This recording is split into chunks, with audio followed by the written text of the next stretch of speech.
Salam sejahtera Malaysia, kembali bersama dalam channel saya. Salam sejahtera kepada semua keluarga Malaysia hari ini. Saya harap Anda dalam keadaan baik. Selamat menonton video ini. Terima kasih Malaysia kerana menonton. Berita-berita yang saya post dalam channel ini Anda boleh komen di bawah. Terima kasih Malaysia kerana channel saya, dan share video ini jika Anda rasa bermanfaat.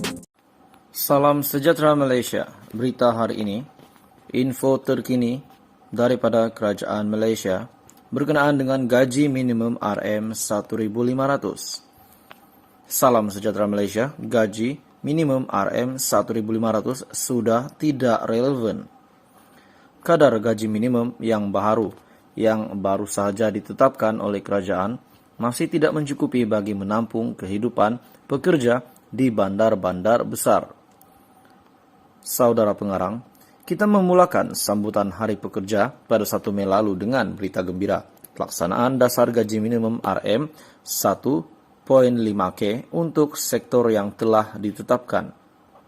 Ini adalah salah satu keputusan yang dinantikan oleh sebahagian besar pekerja dalam kalangan golongan berpendapatan rendah ataupun lebih dikenali sebagai B40 yang bergelut untuk terus bertahan dengan gaji yang sangat sedikit dan pada masa sama berhadapan situasi kenaikan kos sara hidup.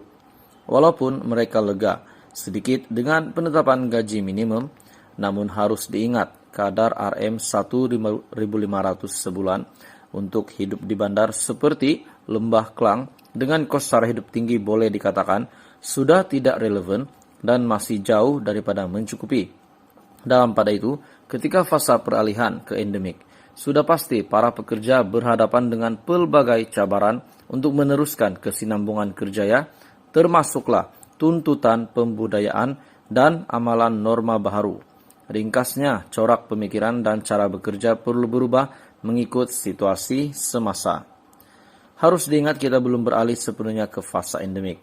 Di samping itu, pekerja juga dituntut untuk melengkapkan diri dengan kemahiran dan pengetahuan secukupnya dalam bidang teknologi bagi berhadapan cabaran era pendigitalan.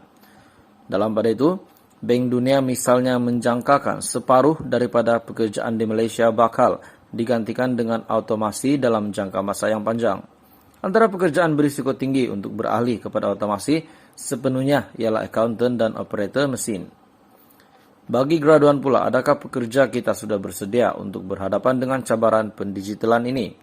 Selain itu, pekerja juga perlu bersedia untuk mengharungi flexibility dalam kerja, misalnya bekerja dari rumah ataupun BDR sudah menjadi antara pilihan yang ditawarkan oleh majikan.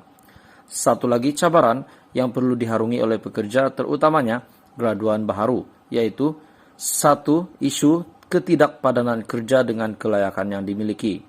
Akibatnya, ramai dalam kalangan graduan yang terpaksa bekerja sama ada secara sementara maupun bekerja dengan gaji yang rendah serta di bawah tahap kelayakan sebenar.